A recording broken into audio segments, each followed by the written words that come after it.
Os rins. Então aqui a gente vai falar sobre a estrutura do rim. Então a gente vai para a estrutura básica, tá? E aí daqui a pouco eu mostro uma figurinha e a gente então vai entender a estrutura um pouco mais aprofundada desses rins, beleza?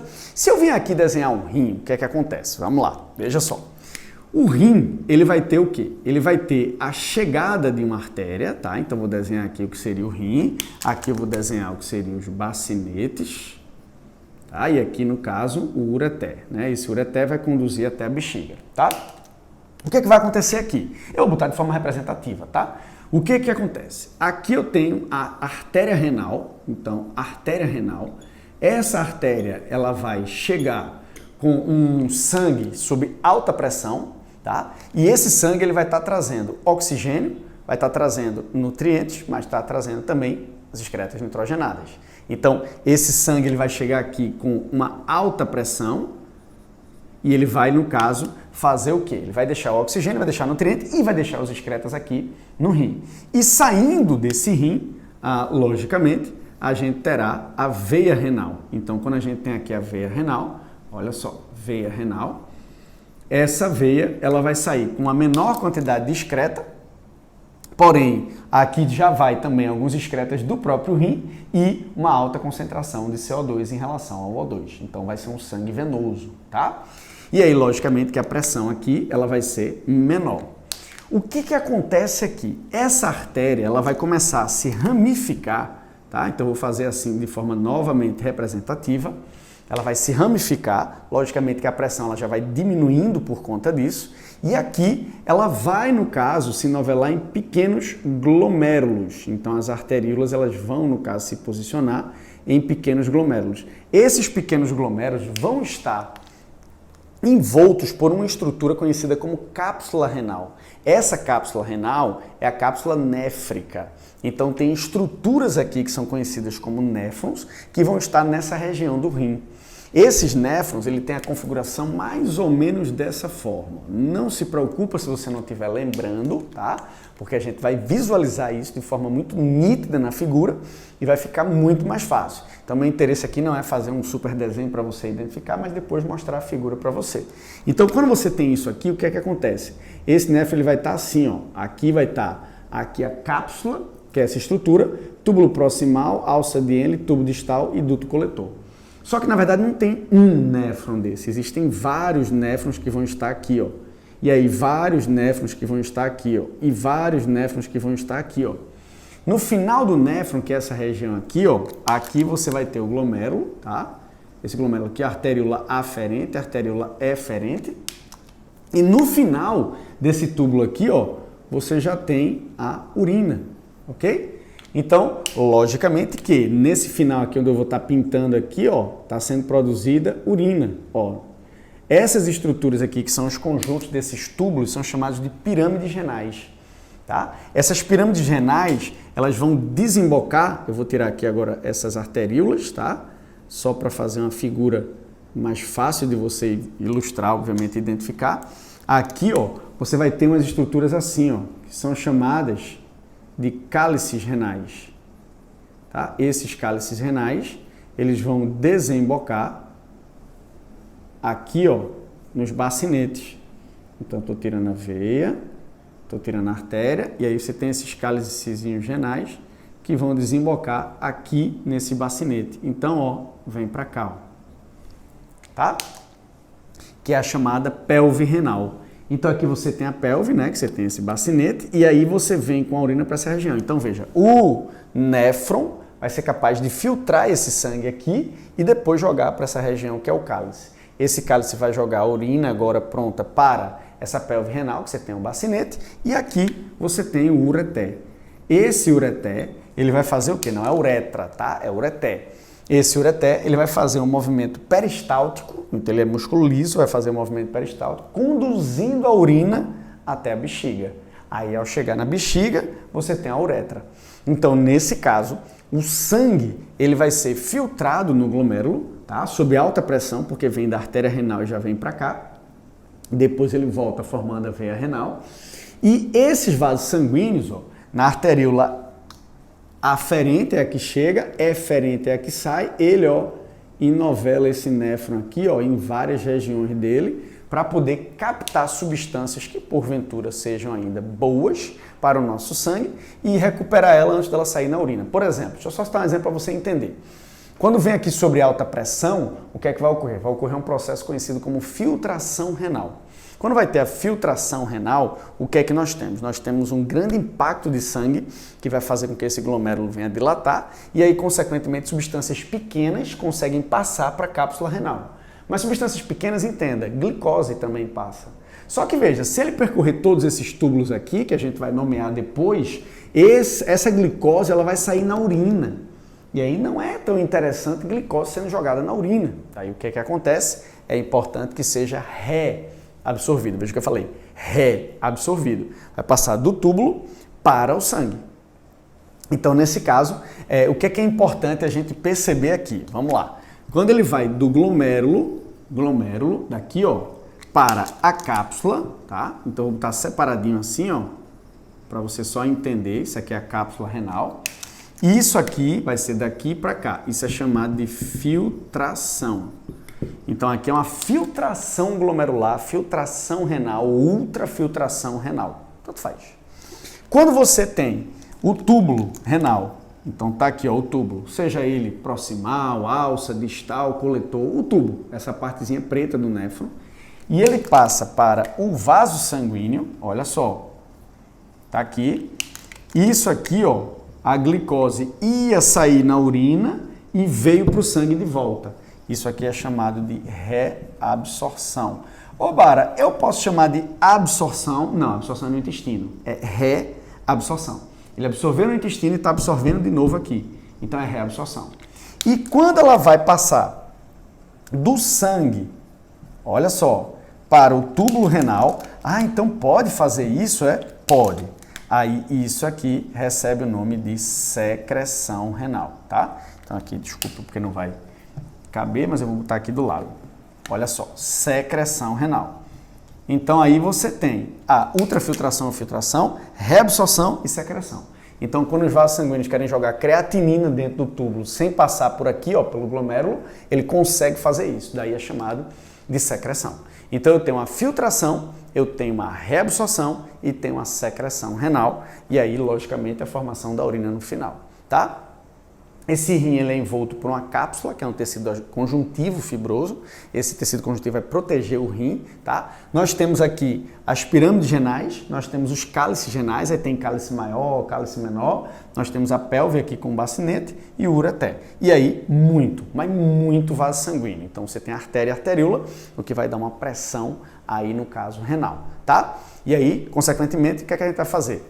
Vamos para a figura, para a gente poder entender toda essa estrutura aqui dos néfrons que a gente falou e esses processos básicos que são filtração, reabsorção e secreção, tá joia? E aí no outro vídeo a gente fala de quais são as substâncias que vão secretar, que vão no caso reabsorver e aí a gente então detalha, beleza? Mas vamos para a figura, vamos lá.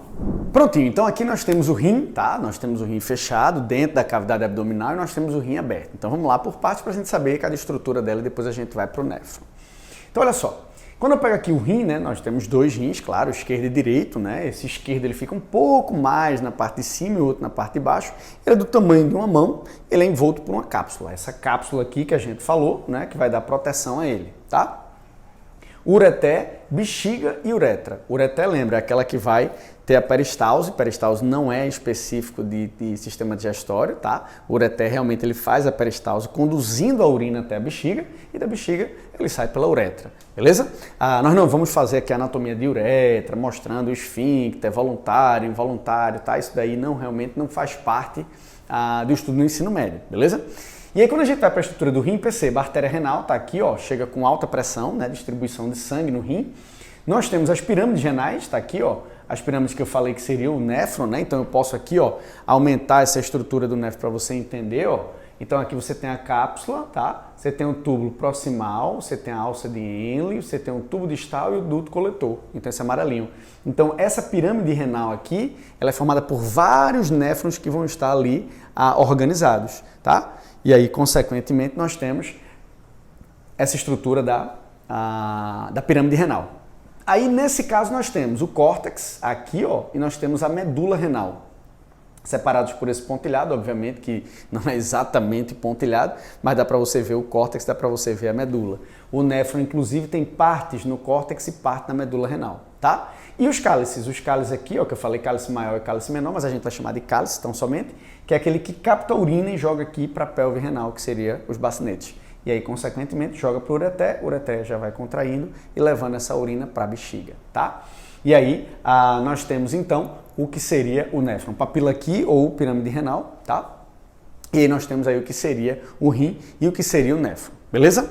Se eu vier aqui, ó, a gente tem então aqui a vascularização, então veja como o rim ele é bem vascularizado.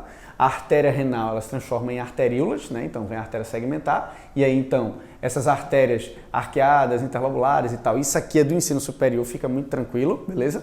E aí, consequentemente, a gente não vai estar estudando os tipos de artéria. Só quero que você veja assim o grau de vascularização que ele tem e como ele se prepara aqui em cima, para, no caso, formar os glomérulos que vão estar encapsulados pelos néfrons, né? Então aqui, se eu pegar o néfron aqui embaixo, ó, você vai ver que aquela artéria ela vira uma arteríola, ó. Então, ela é arteríola, tá vendo, ó, aferente aqui, ó, chegando no glomérulo, tá? Aqui você tem um glomérulo e tem a arteríola eferente saindo. E você vê que quando ela sai, ela vai aqui, ó, passar pelos túbulos para poder ou reabsorver ou secretar, como a gente falou anteriormente, né, no quadro. Então aqui você tem a estrutura do néfron. Aí lembrando que essas arteríolas elas vão se tornando o quê? A veia renal, tá? Então aqui você tem arteríolas, capilares, aí vênulas e veia renal. Essa veia renal é aquela que sai do rim, levando sim um pouco ainda discreta o CO2 e aí por isso é um sangue venoso, tá? Ô Bara, mas aí quando faz a depuração, essa depuração não é completa no rim, não? Não, tá? Ele vai chegar com muito excreta, ele sai praticamente sem excreta, mas ele ainda sai com um pouco de excreta e ele sai venoso, beleza? Então nesse caso, você tem essa estrutura. No néfron, quando a gente vai falar, a gente tem a cápsula, túbulo proximal, que é o que está próximo, alça de Henle, a tubo distal e duto coletor. Tranquilo? E aí a gente tem a estrutura tanto do rim como a estrutura do néfron, né, mostrando a arteríola aferente e a arteríola eferente. A aferente é a que chega em alta pressão e a eferente é a que sai. Se a gente fosse fazer um estudo, obviamente, em fisiologia mais avançada, até essa pressão a gente pode calcular 55, 30 e tal, mas aí já não é nada que está vinculado ao ensino médio, beleza? Tranquilo? Se a gente vier para essa figura, a gente está mostrando a delimitação do que é que seria o córtex renal e o que é que seria a medula renal, né? Então aqui, ó, você tem um corte dele, tá? Então esse corte aqui está mostrando que essa parte é o córtex renal e essa é a medula. Então eu posso dizer que glomérulo, cápsula, túbulo proximal e uma parte aí do duto, né, distal, tá? Eles estariam associados aqui ao córtex renal. A alça de Henle e o duto coletor, a medula renal, tá? Ô, Bara, mas aí tem um pouco do duto coletor na parte de córtex e tal? Tem. Por isso que não é tão importante você estar fazendo essa memorização de onde é córtex, onde é medula, qual é a parte, porque aí vem uma figura como essa daqui, ó, aí você se acaba. Você vê que tem um néfron que começa aqui, ó, tá? E aqui, logicamente, você tem a medula renal e aqui é o córtex, e outro néfron que começa já aqui em cima, tá? Então você tem diferenciação. Então não vale a pena nem a gente no ensino médio explorar isso aqui e dizer que isso aqui é a verdade absoluta, ele sempre vai estar aqui é o córtex e aqui é a medula, porque na verdade a gente tem uma configuração um pouco diferente quando a gente vai para a ideia do aspecto de fisiologia. Então assim, é só para a gente ter uma leve ideia de que ali aquele córtex, aquele pontilhado que tem no rim, né? A gente pode voltar aqui para aquela imagem anterior, né? Então ela mostra aqui, ó, esse pontilhado, ele separa assim os néfrons em duas regiões, né? Que seria aí a da pirâmide, mas nada que você tenha que realmente memorizar ou ficar muito antenado nisso daí, tá? Então é muito de boa e não precisa decorar de forma alguma esses nomes, eu só estou colocando isso aqui para ilustrar, tá? Por favor. Aqui o que a gente falou já, né? Que seriam os três processos, então você tem aqui, ó, arteríola aferente chegando. Aqui vai ter uma alta pressão, então essa arteríola ela dilata e ocorre extravasamento de líquido. Esse líquido vai com substâncias para a cápsula, tá? Substâncias boas, substâncias ruins, porém pequenas. São substâncias que têm tamanho reduzido, que é possível passar por essa porosidade. Então, proteínas grandes, lipídios, macromoléculas, elas não vão passar aqui. Elas vão dar meia volta e vão sair pela arteríola eferente, tá? Então, se o indivíduo tiver, por exemplo, com proteinúria, né, que é proteína na urina, realmente ele está com algum problema grave aqui em cima. Então, isso aí precisa ser avaliado, né? Então, não é interessante ele estar com proteinúria, tá? Hemotúria, que seria, no caso, sangue na urina, né? Então, também não é interessante que ele tenha. Então, também tem que ser avaliado. Então, a arteríola aferente chega, pressão, joga todas as substâncias pequenas para cá, então vai glicose, aminoácido, vitaminas, sais, água, amônia, ureia, ácido úrico, vai o que presta e o que não presta, ultrafiltração ou filtração renal, tá? Ou glomerular, a arteríola eferente parte aqui. 2, olha, tá tendo aqui a reabsorção, então a reabsorção ela vai do túbulo para o sangue, tá? 3, secreção, tá indo no caso do sangue para o túbulo. E 4 está tendo a excreção, então a excreção seria o resultado final. Então é comum dizer que a excreção é igual a filtração, ó, o conteúdo que está aqui, menos a reabsorção, mais a secreção. Então a excreção vai ser isso. É tudo que é filtrado, menos o que é reabsorvido, mais o que é secretado, tá? E aí, logicamente, que você tem várias configurações de reabsorção, beleza? Aqui, por exemplo, ó, você tem a substância A, que ela vem a arteríola aferente, tá? É eferente. Então, vê, uma parte dela é jogada no túbulo renal e outra continua no sangue. Então, ela é excretada, mas ela também continua no sangue. Então, isso é um tipo de substância. A gente pode botar que tipo de substância, Bara? Pode ser água, pode ser, sei lá, sódio, né? Agora, é um tipo de substância também que, ó, não está sendo reabsorvida. Aí você já exclui assim, caramba, então vamos dizer assim, sei lá, a creatinina, né? Então, vamos dizer uma substância onde você poderia. Bara, eu preciso decorar isso? Não, só entender o que pode acontecer nos túbulos renais, tá? Em B, observa, aqui você tem, ó, a filtração, pá, e uma reabsorção, ó, porém parcial. Sai na urina e aqui também é reabsorvido. Então veja, reabsorção parcial. Essa substância B pode se tratar também de água novamente, pode se tratar também de sódio, tá? Aqui, ó, na C ocorre filtração e reabsorção completa. Então aqui é glicose, vitaminas, aminoácidos, que são substâncias que não devem sair na urina, tá? Então você tem 100% dessa reabsorção. E em D, aqui no caso, você tem uma substância que ela é, além de filtrada, ela vai ser, ó, secretada. Então é filtração com secreção. A gente pode estar falando de uma ureia da vida, por exemplo. Então pode estar falando aqui no caso de H+, por exemplo. Então nesse caso, ele além de ser filtrado, ele vai ser incluído em maior quantidade na urina e é isso que vai acontecer, tá? Então são 4 análises que a gente está fazendo de substâncias que podem acontecer nos túbulos renais, onde ele vai ser reabsorvido por completo, reabsorvido parcialmente, né? Nem sofre reabsorção, sofre secreção. Então também você não precisa estar decorando tudo isso daí, quais são todas as substâncias que vão passar por esse processo, mas é importante que você consiga visualizar isso, tá joia? E, por último, só novamente ressaltando esses 3 potenciais aí que vão existir, né? Então, aqui você tem o corpúsculo renal, que é a cápsula renal, arteríola aferente, arteríola eferente, filtração, reabsorção e secreção. E aí, consequentemente, você vê que ele fala de túbulo renal e duto coletor, então proximal, distal, alça de Henle, todos eles, tá? E, no caso, ele fala aí do duto coletor. Beleza? Então, essa foi a parte do rim e o estudo do néfron, tá? E aí, consequentemente, todo o processo de o que é que vai ser, onde vai ser, de que forma e tal, a gente vê aí na outra aulinha, beleza? Então, essa aulinha, no caso, era só para a gente explicitar o que seria o néfron e o que seria os rins. Tranquilo? Valeu!